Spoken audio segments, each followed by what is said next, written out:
This video is brought to you by Miniature Market. Thousands of board games, discounted prices, miniaturemarket.com.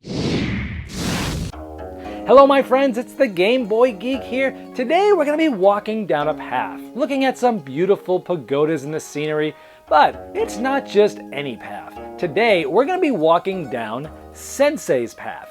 This is the first expansion to a popular two-player abstract game called Onitama. This is from Arcane Wonders. Let's show you what comes in this little cute box, and we'll see you on the other side.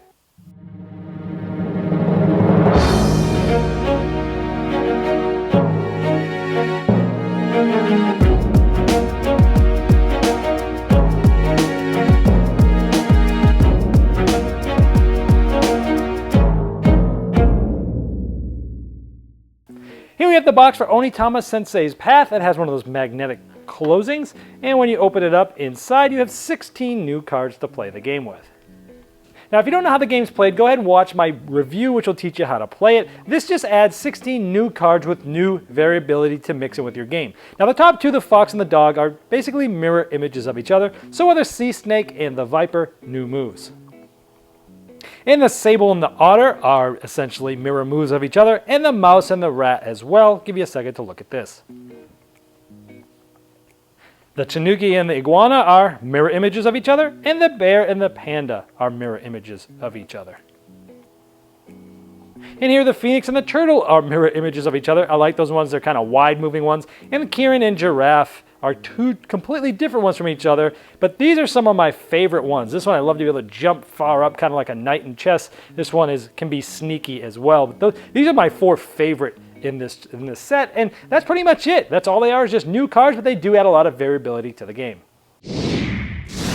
Alright, well there's Onitama Sensei's Path. Now there's a lot of different approaches you can take when you're trying to make an expansion. Some games do these epic expansions where they add new boards and new mechanisms, and sometimes they bring in an additional designer, and it almost feels like a second game, or sometimes it even feels like, well, this was like the main first game that was pretty much designed and then you streamlined it back to the original game and now you're coming out with the full game. Sometimes it adds a lot of complexity. Those typically aren't the type of expansions that I usually like. Typically, I like the kinds that maybe even add a few new components, a few new cards, a few different ways to play, maybe even some different modules that you get to pick from. So, oh, I like this, you do a little a la carte, and sometimes it changes the game, it makes you think differently, but they don't they don't add too much complexity. I tend to like those a lot. I also like some of the expansions that, like Baseball Highlights 2045, where it's nothing but a lot of just new cards, where you really don't have to learn anything new in the game. It just gives you more variability and gives you new rules that are basically just right on the card, and that's really where this one sits. I mean, it's nothing but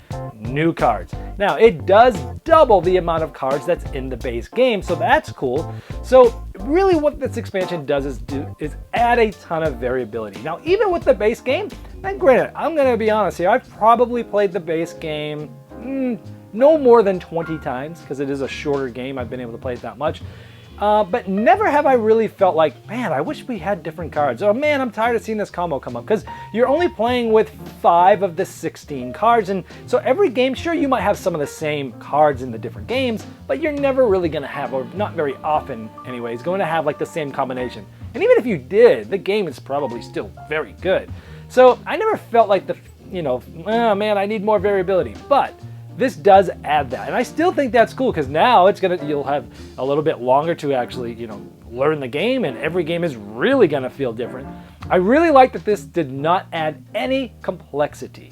So if you've played the base game, it's easy. You just mix in these cards and it's like, oh, okay. Like, you don't have to learn anything new. There's no extra special cards where it does one thing for one person and one thing for another person, which I know was actually part of the original Japanese version of this game. And so in the end, I love it because it stayed streamlined. It stayed true to itself. It stayed true to the roots. The game is great because it's so streamlined. I mean, it's a fantastic little two-player abstract game, and I'm not typically a big fan of abstracts, but I love how this stayed streamlined. And it just kept more of what worked. So, I mean, hey, it worked. If it's not broke, don't fix it. So in this case, I'd say they did what they needed to do with this expansion. Again, for me, it's not something that I feel like you need to have for this game. I probably, I haven't played the game enough, but I typically am so busy reviewing games, I don't get to come back to the same game often and often. If you've played this game a ton and you've played the heck out of it, this is going to be great. Just mix in the cards. Now, is there anything negative? Well, a few minor things. One is I didn't see any indication on the cards as to which cards were from the expansion and which cards were from the base game. I like that because a lot of times I can if I'm playing the game with a new person, I can say, hey, let's just play with the base cards. In this game, in this case, it's not more complex with the new cards, but it would be nice to take those out because if someone's playing with these cards and they really, I like the giraffe. Well, they might not know that when they go buy the game, the giraffe's not in there. So sometimes it's nice to keep the cards separate. Let's just play with the base game. If you like this and you buy it, this is exactly what you're getting. So I wish they would have done a little icon or something in one of the corners so you could push those cards apart. The other one is the box is just too big. I mean, yes, it's beautiful. Yes, I know why they do this. It's because it's going to stand out on the shelves. It's going to bring people's attention to it. It's going to probably make people buy it as opposed to just a little pack of cards. But the box is just too big, and I bet you they probably could have taken down the cost significantly, maybe, if they didn't do this, but I understand that, so that's the only other negative. The good thing is all the cards easily fit into the base box, so I will be tossing this box, even as beautiful as it is, or maybe I'll make it a jewelry box for my wife and let her use it. So anyway, they did what it should have done, and I really like the expansion. Not a must-have, but if you play the heck out of the game, then it's going to be great. And that's Onitama Sensei's Path. This video was sponsored by Miniature Market's Review Corner. The Review Corner features podcasts, video, and written game reviews by gamers for gamers. Miniature Market, the online gaming superstore. Thousands of board games, discounted prices. Check them out at miniaturemarket.com.